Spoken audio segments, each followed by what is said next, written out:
Саламатсыздар, урматтуу көрөрмандар. Биз азыр Ош облусундабыз. Тагыраагы Кыргыз Республикасынын Ош облусундагы Игары Мукту өкүлчүлүгүнө келдик. Эмне үчүн келдик? Анткени буга чейин өзүңүздөр билесиздер, Араван районундагы көтөргөн маселебиз бир топ мындай бир акыбалды көрсөттү. Ошол укук бузган, кошуналардын укугун тепсеген бир каарманды көрсөттү. Андан сырткары жергиликтүү бийликтин канчалык билим деңгээли, канчалык алардын бүгүнкү күндө калкты тейлеп аткандыгы, кызмат көрсөтүп аткандыгынын бир көрүнүшү болду да. Ушундан улам биз бул нерсени жерде калтырып, мындай көңүл сыртында калтырууну каалабай атабыз. Бүгүн губернаторго кирип, Элчибек Нуржадиевичтин өзүнө ушул маалыматтарды берип, жана ушу жергиликтүү бийликтин ошол аракеттерине баа берсе, кайрадан ошолордун кызмат ордуна бир көңүл бурса деген ойдо айтабыз. Эмне үчүн? Анткени жергиликтүү бийликте канчалык сабатсыз, канчалык билимсиздер отурса, ошончолук элдин шору, ошончолук элдин түйшүгү да маселесин чече албай, айлап, жылдап жүрө берет. Маселени чечиш үчүн билимдүү, татыктуу кадрлар отурушу керек. Канчалык билимдүү, татыктуу кадрлар отурса, ошончолук жергиликтүү бийликтин иштөөсү, алардын эффективдүүлүгү көрсөтүлөт. Биз азыр Элчибек Нуржадиевичке келип, маселени айталы дейли, негизи эле биз чыгарган көрсөтүүнү көрүптүрбү, көрсө кандай аракеттерди кылыптыр.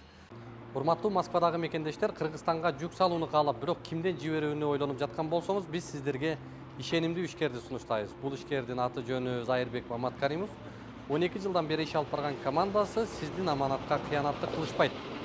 Кыргызстанга салган жүгүңүздү күндүн аптабына же кыштын ызгаарына калтырбастан атайын жүк сактоочу кампасы Бишкек шаары Профсоюз көчөсү 38/1 дарегинде жайгашкан. Жүктү Москванын бардык жеринен өздөрү алып кетет. Алган жүктү Кыргызстандын 7 дубанына жеткирүүнү да кепилдешет. Кыргызстанга жумасына 2 машина жиберилет. Жүк баасы көлөмүнө жараша 500 рубльдан өйдө баланат.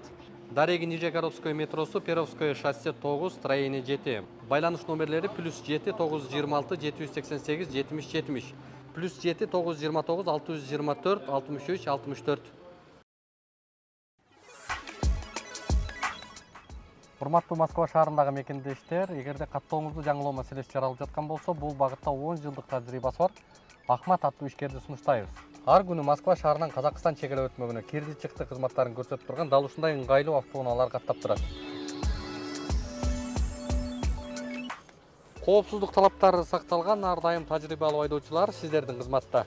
+7 977 110 34 11.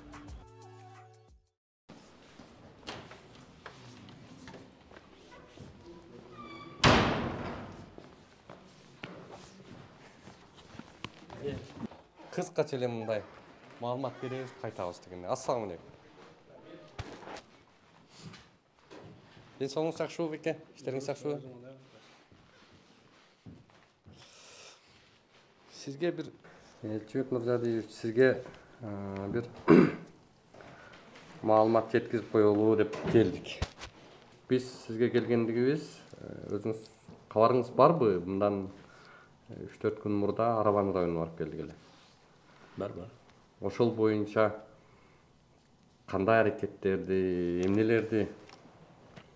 Биринчиден ал жерге дароо эле чыкты, биз де мындайга бат эле реакция кылабыз. Өзү деле ушул кээде бизге жардам да кылып коюп атпайсың, аны туура кабыл алабыз. Ошондо эле мен дароо акимге чалгам. Бизде ошо атайын группалар бар. Ошол жерге салып, ушундай болду, маселени батыраак карагыла чечкиле деген тапшырманы түшүргөнбүз. Ошондо эле мага кайра обратный связь келди балдардан. Ошол жердеги бардык мындай иш-чараларды колдонуп атабыз, мындай маселе чечилип атат деп. Андан эле мен кайра да бир күнү кабар алсам, маган өзүмдүн пресс-секретарым айтып калды, Улукбек кайра барыптыр ошол жерге, маселенин кайра кандай чечилип атканын ушу жалпы коомчулукка айтуу боюнча өзүнүн мойнунда болду. Улукбек аркылуу кайра чыгат деди. Ошону менен анан коомчулукка кайра жеткирип коюш керек андай терс көрүнүштөрдү. Урматтуу Москва шаарындагы мекендештер, ден соолук өмүр булагы демекчи, үй бүлөңүздүн саламаттыгына да кам көрүүнү унутпаңыз. Айдент медициналык борборунда стоматология, гинекология, урология, терапевтин, андан сырткары балдарды сүннөткө отургузуу кызматтарын сунуштайт. Менин катталуучуларым үчүн 20% арзандатуу жана рентген кызматтары акысыз болот. Ошондой эле ишемби күндөрү гинеколог, жекшемби күндөрү терапевттин кабыл алуулары бекер. Айдент медициналык борборунун эшиги 24 саат бою сиздердин кызматта. Дареги текстиль метросу, Люблинская көчөсү 17, 3-корпус. Айдент. Ооруга асыл мекендеш. Карап отуруп, ошол коомчулуктун пикирин угуп отуруп, сизге келип жеткизүүнү туура деп эсептеп атабыз. Биз айтып атабыз, ушул президенттин ыйгарым укуктуу өкүлү, президенттин жалпак тил маякында көзү сиз болуп атсаңыз, сиздин көзүңүз ошол жергиликтүү айыл өкмөт, аким, жергиликтүү бийликтер болуп атат. Анан эми ошол жерде мамлекеттик бир чоң институттун кызматкерлери деңгээли ушунчалык акыбалда болуп, мындай зээнди кейитти да. Элементардуу нерселерди түшүнбөйт, элементардуу мамлекеттик системада эми сиз бул боюнча көз кадрды жетектеп келгенсиз, кадр боюнча өзүңүздүн адистигиңиз боюнча жакшы маалыматтарыбыз бар да. Анан эми бул боюнча аким жок экен. Биринчи орун басарына бардык. Баягы эле көрүнүш. Буга чейин көрсөткөнбүз да. Чара көрбөгөндүктөн жергиликтүү бийликтин билимсиздигинен пайдаланып жанагы жаран кайра мурдагы көрүнүштү кайталап атат да. Мындан улам акимге түз эле келсек, аким жок экен, замы бар, биринчи орун басар түздөн түз ошол координация кылат. Жер боюнча Араван району боюнча. Элестетиңизби, канча миң, 80 миңге жакын Араванда эл бар. 80 миң кишинин жерге байланышкан маселесин координация кылып көрүтүп турган зам аким ошо биринчи. Анан биз барсак, барып эле чу дегенде мыйзамсыз аракеттерине күбө болдук. Эми сизге хронологиясын кичине маалымат берип коеюн. Анан ушул боюнча сиздин реакцияңызды дагы күтөбүз да. Бардык, барсак аким жок экен, зам акимге кирсек, жакшы кабыл алды. Маселени айтсак, хорошо деп туруп эле телефондон эле чалды. Чалып, айыл өкмөткө чалып, кызматкерлерине чалып, саат мынчада ошол жактан жолугабыз деп. Мамлекеттик органда телефон чалуу менен иш болбойт да. Биринчи ошол жерде мындай процедурный маселелерди бузуп атат да. Приказ чыгарыш керек эле. Выездной жыйын боюнча. Ошол жерде выездной жыйын боюнча приказ чыгарып, анан тийиштүү кадрларды, тийиштүү ал жерде бир топ мамлекеттик органга байланышкан маселе бар да, архитектура, госрегистр жана башка. Анан алардын баарысын киргизиш керек эле дагы, ошол жерден протокол түзүш керек эле. Азыр Улукбек Карипбек уулу келип, азыр ошону айтып атат да, дагы неме болуп алыптыр депчи. Азыр саат 14:00-гөчө сен жер адисиңи алып, ошол айыл башчысын алып келгин эле. Хорошо, о чейин маалымат алып келчи десеңиз, болсо сүрөткө тартып келген, хорошо? Бар сүрөттөрүңөр. Азыр барабыз ошолгочо саат 2-де, хорошо? Давай. Ал жерде баштан аягына чейин мыйзамсыз аракеттерди кылышты да. Анан жер боюнча сиздин ошол Араван районундагы координация кылып аткан биринчи зам аким айтып атат. Эми бул муниципалдык жер, ошо придомовой участок, ошон үчүн тиги жергиликтүүлөр, айылдын жашоочулары, ошол кошуналар биригип эле мындай кылып алабыз дейт.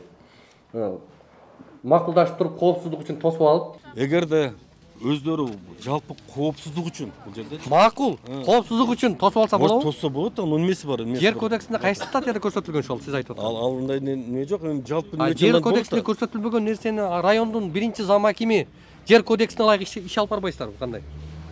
Эми өздөрү чечкен болсо жалпы коопсуздук үчүн. Анда эмне кодексти кабыл алды анда мамлекет? Мамлекеттик муниципалдык жерди ошол жерде жашоочулар тосуп алып каалагандай колдонгонго. Ошол жерден анан тиги айыл өкмөтүңүз айтып атат, эме дейт. Эми бул жерге бизге эч кимге арыз түшкөн жок, ошон үчүн биз эч реакция кылган жокпуз. Эгерде бизде түз кайрылуу болгондо биз буга чейин чара көрмөкпүз. Башка жерлерде көрүп атабыз. Сиз жерди биздики эмес деп атасыз. Кайсы түрүнө кирет анда жер? Мамлекеттик муниципалдык менчикте бүгүнкү күндө бизде официальный бул жер катталган эмес. Жерди көзөмөлдөө кызматкер сиз билбей жүрөт экенсиз буга чейин. Менин жеримби, айыл өкмөттүкү же аныкы эмеспи депчи? Жок, мынандайда. Мыйзамда жазып атат, жер кодексиндечи. Токтолуп азыр бул жерде токтолуп атат да ошол нерсеничи. Мына так эле турат, кодексте турат да. Билебиз. Мына. Дагы сизге кайталап окуп берели. Жер кодексинин 4-беренесинин 3-пунктунда мынтип турат.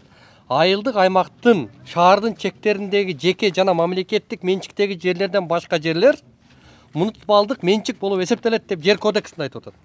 Сиздики бул жер. Коркпостон протокол түзө бериңиз. Жок, тупа туура айтып атасыз. Аны айтып атабыз, Асан менен Үсөн жер талашып атса, Асандын жерин Үсөн тартып алса, Үсөндүн жерин тартып алгандыгы үчүн Ташмат келип арыз жазып бербейт да. Бул сенин жериң болуп атат. Жер кодексинде так көрсөтүлүп атат. Сенин жериң, муниципалдык жер.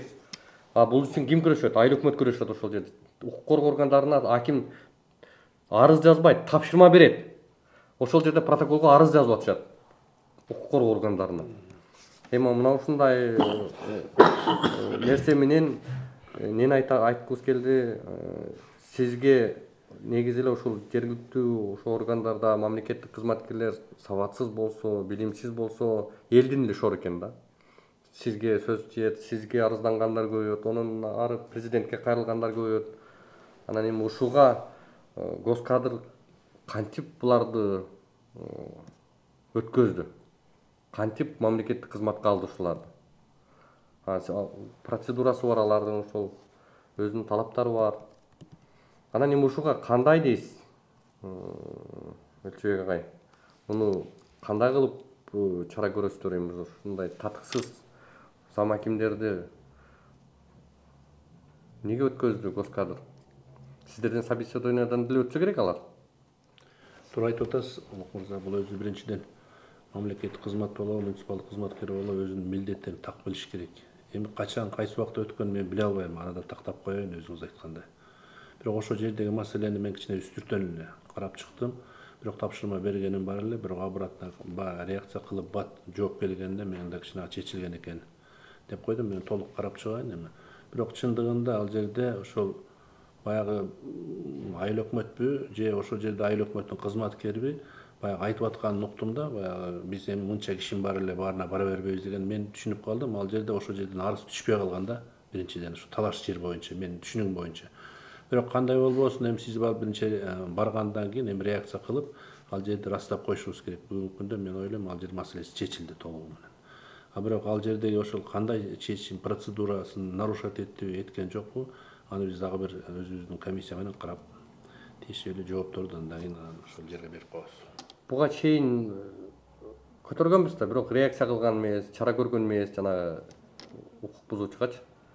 Анан эми жер кодексинде так көрсөтүлгөн да, кайсы учурда туура. Жок, андай маселе болсо биз карап чыгалы. Атайын комиссия карап чыксын, эгер ошондой ага чейин маалымат жеткен болсо, анда ага чейин маалымат болгон буга чейин бүт ошол жергиликтүү бийликтин ошондой билимсиздиги дейбиз, ошону пайдаланып тиги каалашынча калчап отурат. Анан бул жерден биз сизге айталы дегенибиз атайын регистрация кылуучу жана РН деп коет экен.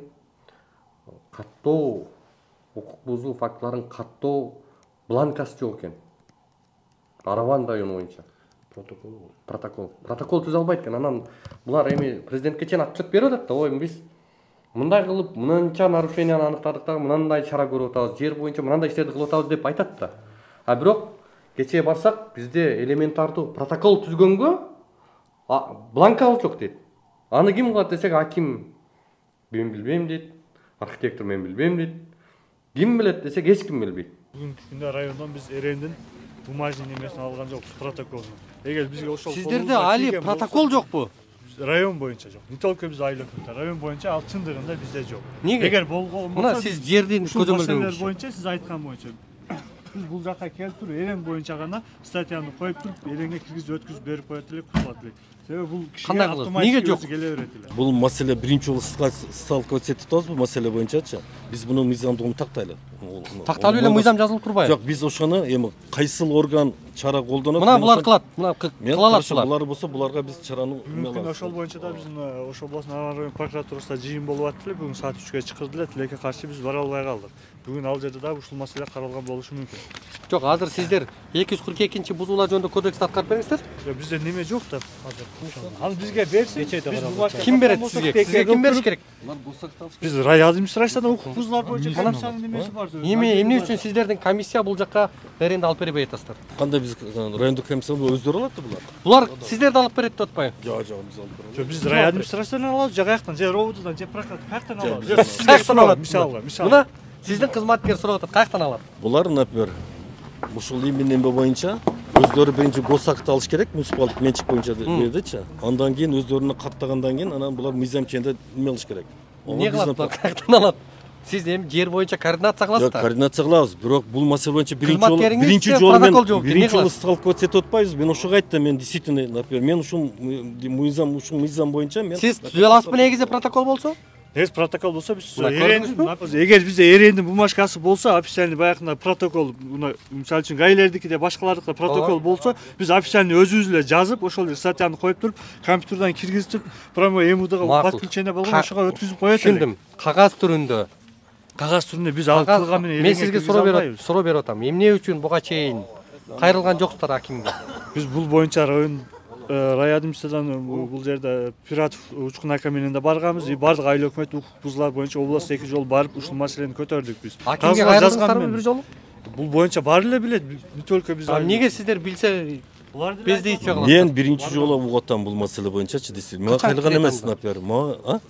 Качан кабыл аласыздар? Жам, пожалуйста, эртең кирсин, например. Эртең келсе, сиз бүрсү күнү келип бул жерге түзө аласызбы? Эртең мага бумажный бере турганса, бүрсү күнү эгер өзү күчү жетпесе, бул маселе чечилген Ким жок. чечет муну? Билбейм ким чечет. Чече турган кишини билбей атасыздар базыр, э? Каяктан чечет? Ким чечет? Билгендер барбы? Ким чечет аны? Архитектура ким чечет? Эрен боюнча бизге суроо. Эрен боюнча чындыгында биз бүгүнкү күндө айыл өкмөттөргө керектүү нерсе. Протокол болгон Урматтуу Ош облусунун ыйгарым укуктуу өкүлү, Араван районунда жалпы эле ушул аймакта бүгүн ошол атайын каттоо протоколу жок экен. Ошону чече турган, ким бере турган киши табылбай атат. Ошону таап берип койсоңуздар бир жакшы болчу да экен. Табылып калса качан түзөсүз сиз? Табылып калса эртең бүрсүгүн түзүп берүүгө биз даярбыз. Бирок сиздин түзгөнгө мыйзам жол берет бүгүн, а? Бүгүнкү күндө жол берет. Көрдүңүзбү? Эч ак келип туруп эле салып койсоңуз, Бизде кулагыңыз тынч отурмак экен да. логин паролдун сайтыбыздын иштебегендигинен болуп атат бул нерсени. Бул боюнча окуулар түшүндүрүштү. Буга эл күнөөлүү эмес да. Эл күнөөлүү эмес. Ага. Сиз бир кызмат ордуларын караганга толук ыйгарым укугуңуз жетет. Сиздерге ошол татыктуу адамдар, татыктуу ошол жерде кишилер иштесе, сиздерге эле жеңил да. Президентке дагы сөз тийбейт, жергиликтүү бийлик канчалык билимдүү, канчалык сабаттуу, канчалык жакшы мыйзамды билсе, ошончолук жакшы эл кыйналбайт ал жакта. Көйгөйлөрүн даттанып сизге келбейт. Туура, эми бул жер отношениясы боюнча чын татаалыраак да, бунун баардыгы эле билип ийбейт. Муну биз окутуп келип атабыз, айтып келип атабыз. Мына кээ бир учурларда бар, борборго да барып, бири-бириңер менен тажрыйба алмашкыла деген маселелер көп эле болуп атат. Бирок тилекке каршы эми баазы кичине жаңылануу да болуп кетет, кээ бирде кадрлар жаңы келип калып атат. Мындай учурлар бар, биз унутанбайбыз. Анан ушу Араванга тиешелүү маселени мен мындай дыкат карайын. Андан сырткары бул боюнча эми өзүңүз маалымат бересиз да? Берсе беребиз. Биз муну жоопсуз калтырбайбыз мындай маселелерди. Мына азыр аппаратында билет, тийиштүү ошо заведующий отделдагы бүгүнкү күндө мунун үстүнөн карап иштеп атат. Бүгүнкү күндө ушу көп отурган кызматкерлер качандан бери ошол замаким менимче көп жыл болуптур ушул жерде иштеген жер боюнча. Анын артында чуулар да аябай көп экен. Ошолорду эми комплекстүү бир карап туруп чечим кабыл алсаңыздар. Анан экинчиси дагы бир 18 гектар жер бар да ошол Араванда. Ошону мурдагы эми чекс дейбизби, ошо мурда иштеген Көкөңбүдө. Мыйзамсыз басып алгандыгы тууралуу прокуратура сотко кайрылып, биз арыз жазып, коомчулукка алып чыкканбыз ал боюнча дагы. Жанагындай 18 гектар элдин үлүш жерин менчиктеп алган азыр учурда. Үйлөр курулуп, мына президенттин жанагы амнистиясыны пайдаланып, фундаменттерди куюп алган эле, аларды барып буздурган элек. Ошол иш дагы чийленип турат да, ошону дагы бир көзөмөлдөп, бир баа берип аракет кылып койсоңуздар деп келдик. Анткени кечээ курултайда да айтпадыбы президент, уктуңуздар да. Жерлерди ушул пайдаланып, ошол өздөрүнүн кызыкчылыгына кайсы бир топтор, мафиялар пайдаланбаштыгы үчүн, ошо элдин жерин талашып тартып алгандар үчүн, өзгөчө Ош облусунда бул мафия чоң да. Кабыл алгандыгыңызга, уккандыгыңызга, жаман көрбөгөндүгүңүзгө рахмат айтабыз. Жок, жаман көрбөйбүз. Биз деле ушул сиздерге эле жеңил болсун, сиздерге эле ушул эртең бир чара көрүп койсоңуздар, башка чиновниктердин баары зыпылдап, үйрөнүп, билбегенин окуп, жергиликтүү элге мындай жакшы тейлөө кылат да. Рахмат агай сизге дагы. Кылганыңызга. Бул боюнча качан